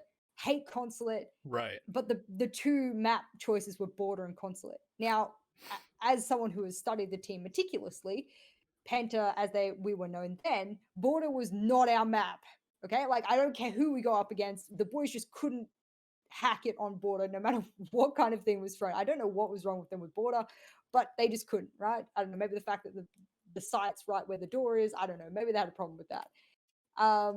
So I was standing there conflicted. The boys told me no Consulate, but I think no Border, and I'm standing there for ages. And I told the admin, I said, can you give me a minute? I was like, you need it. And Lycan goes, and then I turn around, I'm like having this internal conflict about what to do. And I said, no, you're meant to be the leader. This is what you've been brought in for. You are the leader. You make the executive decisions, and then the responsibility falls on you if something goes wrong. So I turn around, I go, we ban Border, let's go Consulate for the third map. I get back and the boys go, what? What? And they're freaking out, and they're like dying. Gets to the third map, guess who blasts SSG? Us. Oh, yeah. Guess who gets our invitational ticket? Us. Boom.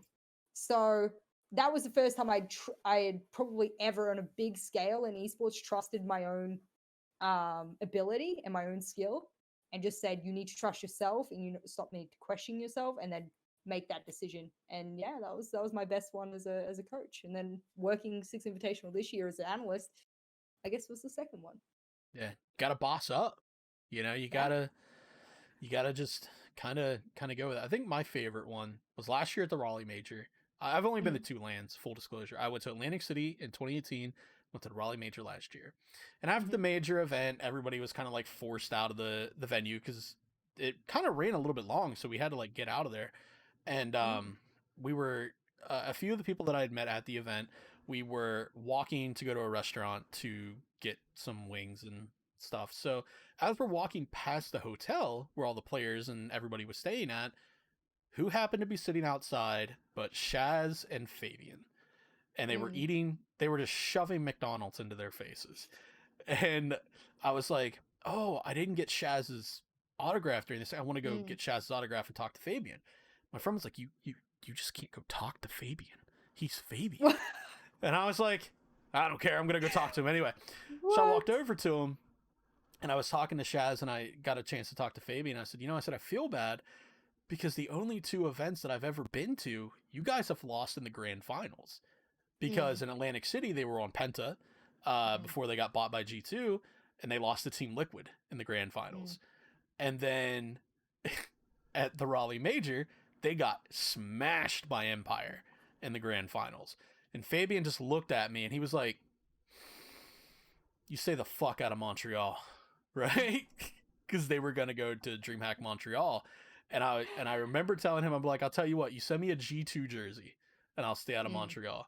And that's the story of how I actually got the jersey that I'm wearing today. Wow. So that's probably my favorite one, just because, and that kind of sparked the acquaintanceship that Fabian and I have now. We talk from time to time, and he's a really good guy, regardless of what he would want you to believe. He plays the villain, he plays the bad guy, but honestly, he's a really sweet guy. So that would be my favorite LAN event. So we have a few community questions here. One comes from my buddy Scourge that I've been playing with for a while now. And he says, this is a question regarding your previous job as a coach. How do you remain consistent? He's a hard support who has too many bad days, and he's trying to remain consistent. Any tips will help. And I assume a support is in a support player? Yes. Yes? Okay, cool. The biggest thing that I tell players who are riddled with inconsistency is that you haven't specialized in your role. And it's a hard thing to hear when you say you are something, and then I say you are not doing the thing that you say you are. And that's rough to hear as a player, especially because you can foolhardily, knowing I've been a player before, and if I had been my own coach, I would have whooped my own ass because I was not doing all the things I should have done as a support player. The biggest advice I can say is that learn what operators fit within your role, and then how to specialize in those operators and how those operators therefore interact with each site. So, for example, if you're a support player on Cafe top floor, for example, you might main Maestro. Okay, what is your job as a Maestro main on top floor of Cafe? 1, shoot drones. 2, provide intel. 3, stay alive as long as you mother effing can. If you go against any of those things, you didn't do your job as a support main top floor on Cafe. Bottom floor, however, you're actually an aggressor. You're getting someone else to feed you intel through your evil eyes, but because you have such a high mag count, you're going to be the one aggressing through bakery and making sure that all the ADSs get cooked, and then you aggress holding down mouse 1 and trying to get as many kills as you can. Your job on each site will differ, but your role will not change. And now you need to find out what it is that you specialize or need to specialize in for each site, each map, and each operator underneath the description of that role. And if you say you're doing it, I promise you're not, because otherwise you'd be consistent. Yeah. I've always kind of fancied myself as a pretty good Echo player. Not that it's that hard to play Echo, I guess. But when I swapped to PC, I was just getting smashed. Like, I couldn't keep my drones alive. I couldn't do anything. I just went and started watching Redeemer vids, because for a while, Redeemer was known as the best Echo in NA. And watching him and studying and be like, this is what I'm doing wrong. I'm putting my drone here and they can see it too easily because of the little glimmer, but if I put it here, it has the same effect, but they can't see it. Yeah. Your job as an Echo is to deny the player and stay alive the longest. If you do anything outside of that, you are not a good Echo player. That's just flat out it. Even keeping an Echo in my pocket until the very end. That was because I would throw a drone out and kind of have it be like a flank watch drone, and then I'd have one kind of sitting on site. Well, if they fuse site, say we're Consulate, for example, Fuse gets up in piano and starts fusing, your Echo's gone. Bye, Yokai. It's out of here, because 4 of those now, technically, they go off. Yeah, your Yokai's gone if it's in that vicinity. Now your other one's back in the back here, but if they have IQ walking down back stairs, she sees it, shoots it. Now you're done. Now you're just a gun, and you've completely lost all your utility. So one of the things I've just started doing is, I see Redeemer. He's keeping his, almost like a smoke canister. He keeps it in his pocket till like the last 30 seconds, throw it out, and then you've got, that going on. So I agree. it's one of those things. I've always been the mindset of, if you want to learn a role, watch those who are god tier at The that role. best at that role, yeah. If you Yeah. want And to learn how to there's be, a lot of players in tier 2 and tier 3 who have paid me privately, which actually, you were talking about toxicity before. There's a lot of people who've said, please don't tell anyone you've coached me or I've paid you, which makes me think that either one or two things. They don't want people to know that JessGOAT helped them and they paid for her help, or two, they don't want people to know that they paid a woman to help them. I don't know which one it is, and I'm not going to call people out, but they've paid me to go over their VODs of them playing a certain operator, and then I give them a full VOD review, which, for me is really piss easy because I've done it so many times in my life. Right. It's just now natural. second And they nature at afterwards this they go, point. oh, exactly. And they go, oh, I didn't know if I did that with the bandit, or I did this, or I made sure that I flexed this way, or that my job was to make sure I was a rotate cut for my other two roam clearers. And they go, see, now you're doing things better. Also, turn down your sensitivity because you're shaking when you're ADS. Turn it down about 8 notches. Oh, shit. Yeah, really. Thank you. No worries. I'm now more accurate. I mean, sometimes it's little things, sometimes it's big things, but anyone who thinks that they're going to know something they don't know is crazy. It's Yeah. the same with me. I don't pretend to know things I don't know. Funnily enough, you bring up the sensitivity thing. I was actually playing with Scourge one day, and Fabian happened to be in our stack, and Scourge was in a clutch situation, and he's just swinging his mouse back and forth, back and forth. No. And Fabian's like, what the hell are you doing? Calm down, find the center of your screen, and click heads. He's like, if you're whipping around like that, you don't know what you're looking at, Yeah. And so even pro players will say, lower your sensitivity. Don't just with your mouse, swing back and forth. It's cute when you see it in videos and highlights. Oh, this guy, he's doing 360s while he's reloading his SMG-11. You better be knowing where those people are, because if you lose where you're at when you're sitting there flicking your mouse back and forth, you're just going to get popped. That SMG-11 does not have a very big magazine, and it's got a lot of recoil. If somebody's staring at you with an ACOG from outside a hookah balcony on coastline, you can spin around all you want, but they've got the angle. You've got to hit your shot. So people don't realize their clips. They're the 1 in the 50 times that person's tried that, and that's why it's a clip, because it's impressive that someone can pull that off. That's literally it. It's like the old sniping montages I used to make in Call of Duty. For every sick collateral that I've hit, I've died a ton. So and again, that's why that's the clip, and not me dying 15 times in a row and going 6 and 24. So Morgan West has, I guess, is kind of a split question. How do you go about external analysis of the team, and how do you prepare for a game? External analysis is in like my competitor, I'm going to assume, or of my own team, because they're two different types of analysis, and a lot of analysts who get into Siege don't realize that for some reason. Okay, well, we'll shelf the first part of that. Morgan, you heard the response. Please specify. But also, there's a second part. How do you motivate your team to be the best, or to perform at their best? Excuse me.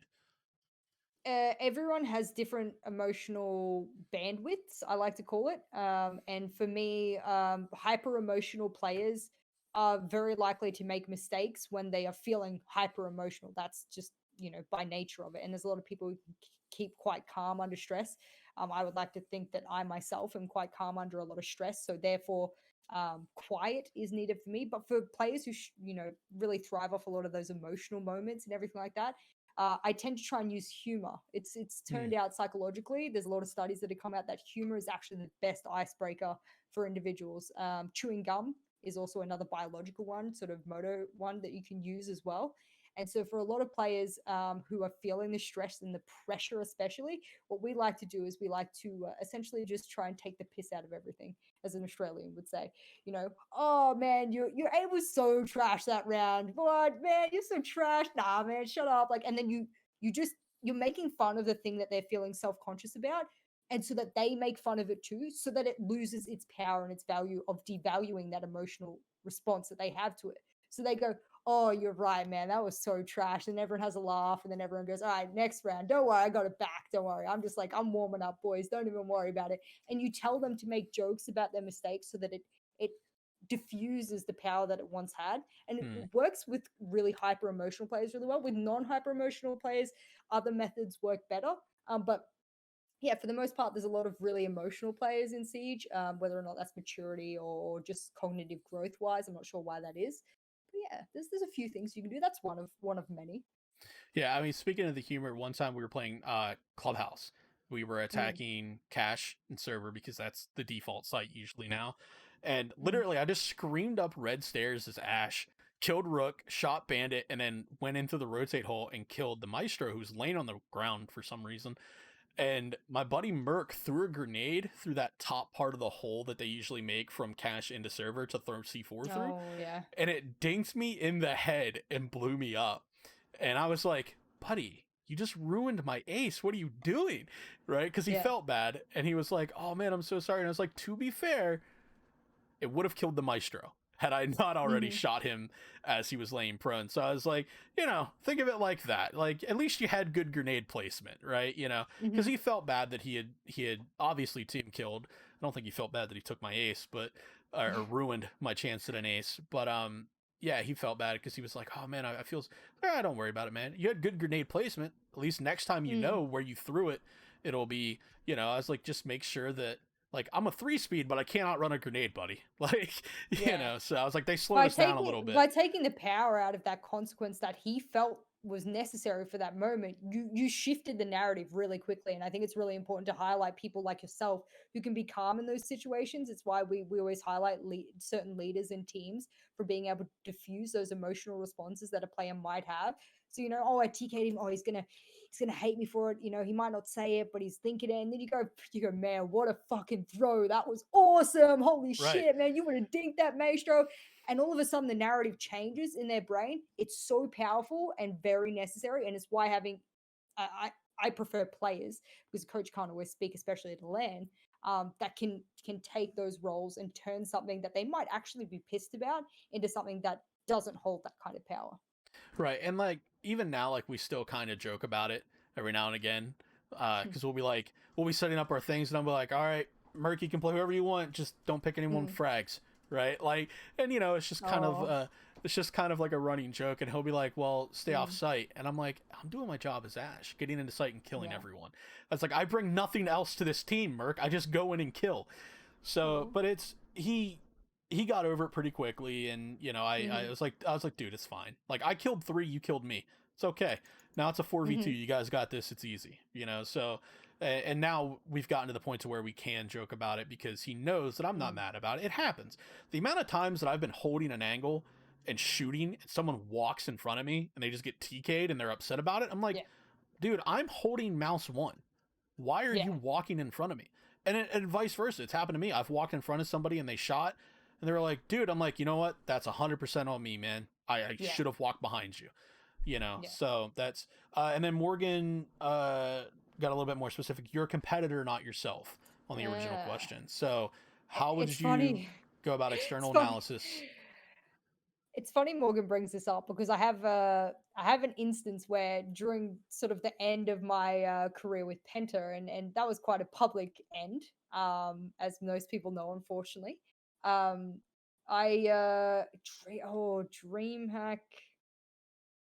Yeah, it would have been that DreamHack Valencia. And a few weeks before that, I'd spoken to Pender and said, look, I don't think I can work with this team. Like, I don't even feel like I'm a coach anymore. I feel like I'm just some bystander that's standing there. You know what I mean? That they don't listen anymore, those kind of things. And it was reinforced when I had done a huge analysis on Chaos because we expected to go up against Chaos at DreamHack Valencia. And I'd done these like document after. And what I like to do as an analyst is I like to take screenshots and I like to use imagery because imagery is quite powerful for players and it's very easy to understand very quickly.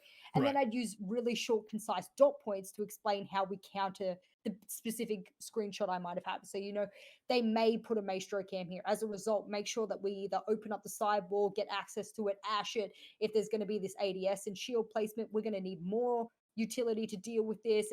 And if you experience this on this map, therefore you should take such and such steps. I suggest, I would never tell my players what exactly to do because you still need to be able to adapt on the fly, but I suggest your first point of call is to cook the ADSs, get rid of this shield and Maestro cam so that you can then focus on office, blah, blah. So I've done a big border analysis of Chaos. Lo and behold, we get there and Chaos plays their armory exactly to a T how I had I'd done a VOD review, and you watch the video, you take screenshots, you take notes. They'd set up exactly the same way. And I thought to myself, beautiful. I supplied this analysis back at boot camp. No excuse for these boys not to be able to deal with this. They could even, Habana the wall next to it and kill the person behind the shield. They don't even have to, get rid of the shield. They might just be able to get rid of the Maestro Cam. Beautiful, gone through it all. And what you would do is try and be as concise as possible, because players don't have time to read paragraphs after paragraphs. Got to get your job points, get your screenshots if you've got really specific placements of cams or shields or something like that, or players, and then that way they can visualize it in their head, print it out when they rock up to the game, and they can look at it and go on. So I hadn't printed it out for them. They rock up, and I shit you not, which further reinforced why I was no longer actually a coach. I was a bystander. Right. They all go into East Stairs, and there's a particular setup in 90 with a shield, a Maestro Cam, a reinforcement, a fucking ADS, and they all keep peeking the shield, Elder, ACOM, no. East Stairs, over. They just keep, and I'm standing there as the coach going, what are you doing? No. My analysis, this was like the one big thing I pulled out as their key corner piece to their setup, and you can't even deal with that? Man, like, sometimes as an analyst, you do so much work, you watch so much VODs, you're scrubbing shit for hours over multiple different games, and you come up with this, like, boom, if you see this, and half the time you won't see like 70% of the things you write down because they change or they adapt or they're trying to counter you, so they change something, which is fine, but at least you did the job. There's nothing worse as a support staff, especially when you're the one standing behind them and you're watching this horror film go on in front of you. And it's like when the person like goes and answers the door in a horror film, and you told them not to because like Freddy Krueger would be there, but they still go and answer the door anyway. Yeah, they still do it anyway. That's Valencia against Chaos for me. And I will never forget it. And it's why I tell people to this day that the only reason I went to Samsung Italy afterwards was because I knew they desperately wanted to learn. And they were like tier 4, tier 3. So they were on the precipice of learning. They weren't people who already thought they knew what to do. So it was really awesome to work with those people, because they actually sucked me dry of the information that I could supply them. And they did really well as a result. But I would never go back into a pro team if I had to stand behind a team and watch that again. I couldn't. I would quit esports the next day. I couldn't do it, dude. See, it's funny you bring up the whole like what are you doing type thing. I gave you this info a while back. There's a team that I won't bring up that was looking for an analyst, and I was like, I watch a lot of Pro League, I'm a pretty analytical guy, I could break this down. And the task was pick a team that is in our region and break it down.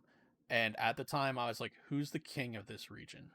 And I was NA at the time, and I was like, Evil Geniuses at the time was the best team in NA. Not only am I gonna break them down, I'm gonna break them down on Bank. And I was like, you have to ban Pulse against Canadian because he will ruin your day. Well, then you fast forward to the Invitational this year. What happened on Bank when they let Pulse through on Canadian? I mean, or let Canadian through on Pulse. He just fed constant information, and anytime they tried to push, couldn't do anything. Canadian was just right there, taking their photo through the wall, And it's funny because right after SSG lifted the hammer, I tweeted that out, and I was like, man, if only somebody could have predicted this like a year ago. And it was kind of like a little thing for me. I was just like, see, you just ban Canadian and it's over, and not that it's sometimes over, you're right as an analyst, and sometimes you're wrong, and maybe he picked another op and he still would have done the same thing or whatever.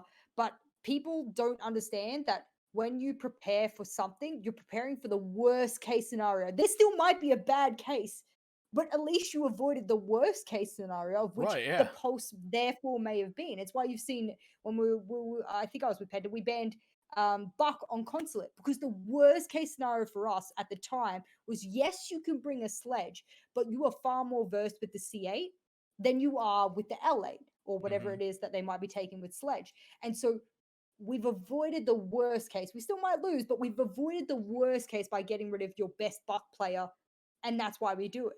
Yeah. Oh, but there's still a sledge. There's still I don't care if there's still a this. We wanted to just dent the armored truck a little Right. bit to give us a little bit of, and that's what analysis sometimes is about. It's not about ensuring a win. It's about giving you the best platform to maybe get a win. I remember when Pick and Ban first came out, somebody, I can't remember the team and I wish I knew who it was, they just banned Ashe. And there was a player who was known for Ashe play and they couldn't do anything. The whole rest they were just trying to figure out who to play and what to do, and the team just struggled immensely, and it's just like that's why you don't be a one trick. But the final question for the night comes from my buddy Cal. Cal, I love you, buddy. I miss you. We need to play some games together. And he says, is it hard for players who have played before, just not in a long time, or new players trying to pick up Siege now? He played Siege a little bit, but he feels like it's very hard as a former player, even a former player, to come back and pick up Siege. So do you think that there's such a learning curve with Siege that, it's daunting for, because Cal's played Siege. I've played Siege with Cal. And, do you think that maybe there is just a little bit too much to either bring new people or people who have been out for so long to come back to Siege? I discussed this in my stream the other day, and I said someone asked me about changes I would like to see. And maybe this is just, the ex-coach brain coming into it or whatever it might be, or my bias towards the game as a whole. But I said there's probably a subconscious reason I only stream and I only play Siege. Because I feel if I don't play Siege for a week, 2 weeks, 3 weeks, whatever it might be, which I sometimes do when I go on a holiday or something like that, I have missed an entire chapter of the game. All of a sudden those weeks become an entire chapter of the game, and you don't know how to get that time back, and you can't. Sometimes you can't collect that time back. There is nowhere near enough learning tools that exist in Siege, like there are in other games, tutorials, all those things. There's like how to do a barricade, how to protect a hostage. I don't know, what are those little tutorial things you can do when you start the game? You get the free renown for it, and people just do it because you get free renown. Situations. Well, there's more than situations. There's another one where it has like 4 things, where it teaches you how to do a barricade and it teaches you how to do something else. There's like 4 of them. I don't know what it's called, but it's outside of the situations. And I don't know if it still exists. It's been like 5 years since I've played those, so I have no idea. Because So when I there's switched to PC, and I then- was like, I already know what I'm doing. Yeah. So you already coming into the game have very little idea what every operator does, how their gadget interacts with the environment and or the other team and the environment simultaneously. There's so much that just doesn't exist in the game, that how many of them probably go to YouTube? How many of them probably have to go to YouTube to learn how to play the game, of which the game should supply them enough information for them to be able to jump into a casual or a ranked, and once they get to level 50 now, but to jump into a quick match, for example, and they would be able to be a pretty helpful teammate with a drone, understanding how the gadget possibly interacts with some of the environment, and maybe what counters their gadgets so that they're aware of it. And then they learn from there, and they work on the communication. At this point, people can't even work on their communication and other alternate skills and factors that surround the game, because they don't even know how their operator works. So that's why we have one trick ponies now, because it's easier to run and gun with Ashe than learn how an IQ scanner might work, at what range she might work, where do I need to move to make it effective, is this wall soft or is this roof soft or hard, can I shoot a yokai drone through it? Because we just don't give people resources in the game. That is the biggest area of Siege I think is lacking, and I would do it for free. And mind you, I charge a heck of I would do it for free for them. I would make introduction videos for every single operator and put it in the game if they had asked me, because that's how much this game is missing that. And we are gatekeeping a huge game with the highest skill ceiling to ever exist in FPS now. And I will say that to the day I die. This Siege, this game is the highest skill ceiling in any FPS game in the world at the moment. I agree. And we're doing this. It's not right. They're limiting. Yeah, and I mean, to be fair though, to be good at IQ, you just bring the G8 with an angled grip. You don't need to shoot gas. I keep saying the G8 just needs nerfed strictly so people start playing IQ for her gadget again. It's like it's awful. It's the Twitch with the F2. It's the Twitch with the F2. You might drive your little drone around and shock people, but you're playing Twitch for the F2. That was the only reason people were playing Twitch. Yeah. You know, and the only reason people were playing Amaru and IQ right now, oh, we've got 2 LMGs that reload an ADS as fast as a AR, 50 round mag, and there's no recoil. So send it, right? And they're both, well, Amaru's not a 3-speed, but IQ is a 3-speed, and Amaru can Spider-Man through the map. So what's the downside to bringing the G8 over any other gun? You know, and there isn't. You know how they've balanced it in the TTS? They took away the ACOG off the G8. Because that worked for the Alda. And I was going to say, like, have we not gone through this before? Have we not seen how sometimes that balancing philosophy is just the no-go, but they're adamant on it, and I don't think we'll be able to change. I think they're so far gone on balancing through sites now that we can't reverse it now. So I'm going to have to try and work with what we've got, and I don't know how to argue it. I'm at a loss currently. Well, look at Rook and Doc. They took the 2.0 and put it on Rook, but Doc still got the 1.5. If you think I'm not spawn peeking with that 1.5, you're out of your mind, because it's Doc. I can spawn peek with a holographic. I'm okay. I play 4-3, so maybe that's not the best argument to make. But if I can spawn peek with a holographic, not wearing my glasses, then someone with a 1.5 can spawn peek with Doc. Remember when Ella launched? People were spawn peeking with her pistol because it was the cleanest sight in the game, and it still kind of is. You know, the 44 mag, people were spawn peeking with that. You're not going to remove spawn peeking. You're not going to remove, and even though Doc is a 3 armor and he's to anchor, he's arguably the best gunfighter in Siege. Fantastic weapons, and he can heal himself. So you might think, oh, Doc's tagged, and then you hear that, and you're like, oh, well, he's not tagged anymore, right? And it's just, arguably, he's one of the best gunfighters in Siege.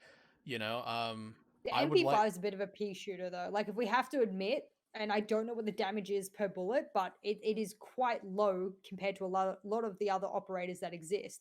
So maybe now people turn around and go, well, who else has a 1.5? MP7? Yeah. Yeah, we could start going to other operators to do the same job. The new red dot on Jaeger is really nice, too. I haven't tried it. Oh, Jaeger got the new red dot, and it's Italian kiss. It's beautiful. I love it. But is it the one with the straight line and the dot in the middle, or is that the new holographic? That's the new holographic. Yeah? No, Jaeger has that is awful. Let's not start a conversation because I won't stop. But no, Jaeger has the new red dot where it's literally red dot. It's like, so the little housing for the red dot that was like on the side that took up a bunch of your screen is now like lower. So it's just a clear circle with a singular pointed red dot that's tiny. Because the old red dot was kind of big inside your sight, right? This one's just a literal pinpoint. And old Jaeger's gonna be back soon. Like the whole spawn peeking. It's like when they made the reflex smaller, that was brilliant. Right. That was really good. This is the red dots version of that. Old Jaeger sticking his head through a window, being like, hello there. You know, just leaning out of a window with this new red dot. It's gonna be back. And I think, you know, and again, the argument of, well, they made Jaeger a 2-speed. Arguably, and I saw this comparison. They buffed him. Jaeger went from Ash to Zofia, right? Like, he just made him better at surviving gunfights because now he's a bit chunkier. So, yeah, I agree that the way they kind of balance operators by balancing their guns or their speed, that being said, make Castle a 3-speed because he has way too much to do. I don't think it's right. We saw removing the ACOG from the Alda did absolutely nothing.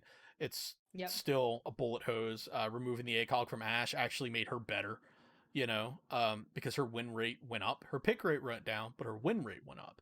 So those who are good with the R4C are just going to be good with the R4C.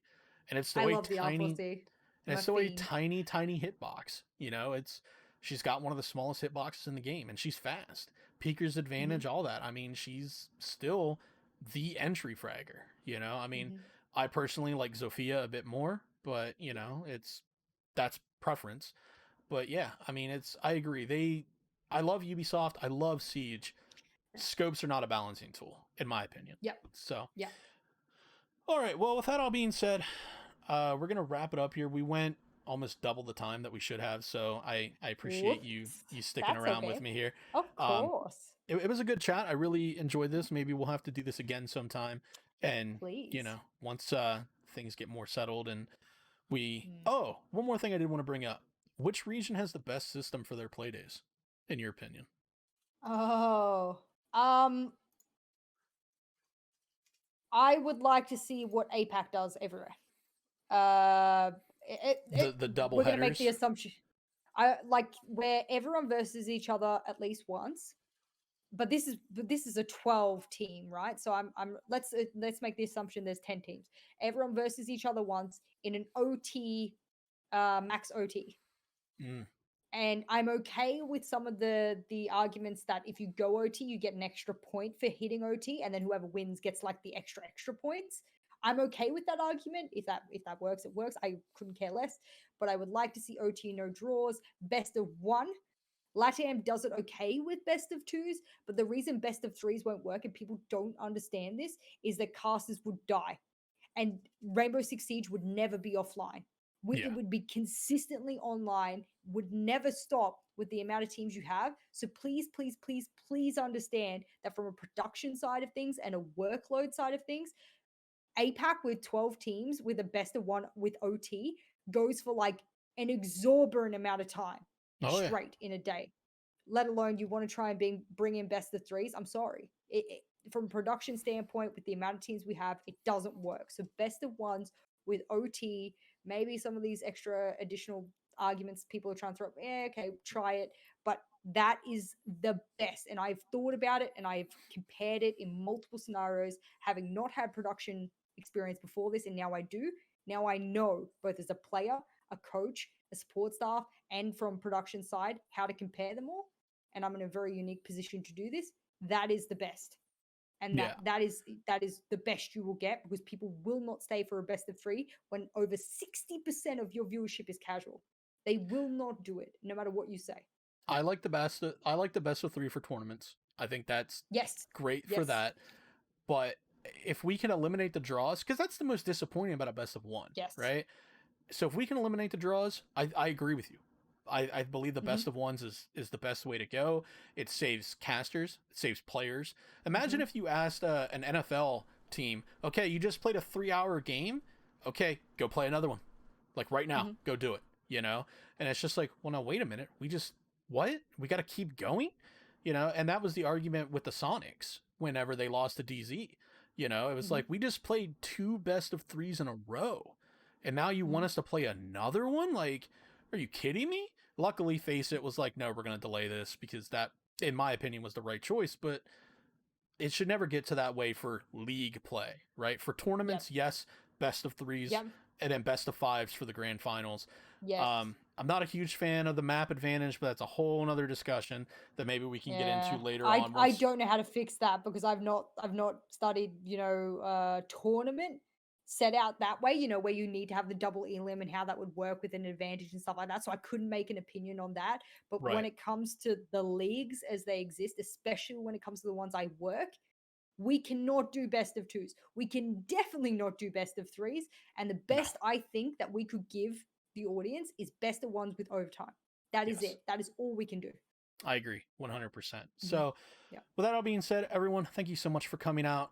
We have a few follows that we gotta get through here. Polsky, Term, Boju, Send, Morgan, Color, thank you all for following. I truly appreciate you guys. Again, there was no alerts because this is going to be recorded. It's going to be put on YouTube once the embargo is lifted, because Twitch. Jess, of course, thank you for all of your time and for hanging out with me. It was a good chat. Like I said, I've been wanting to sit down and talk with you for a while, so this was really, really fun for me. I had a good time. Hopefully you did too. And thank you. Anyone out there, if you guys would like to see more of these, again, follow me on Twitter. You guys can do all that. And let me know who you'd like to see me interview, who you'd like to see me talk to. Let them know. Tell me to hit them up, and we'll try to get that going. Thank you so much for everybody. I'll be live a little bit later tonight if you want to stick around. If not, that's cool. Have a fantastic rest of your morning, noon, or night, wherever you are, and we'll see you in the next one.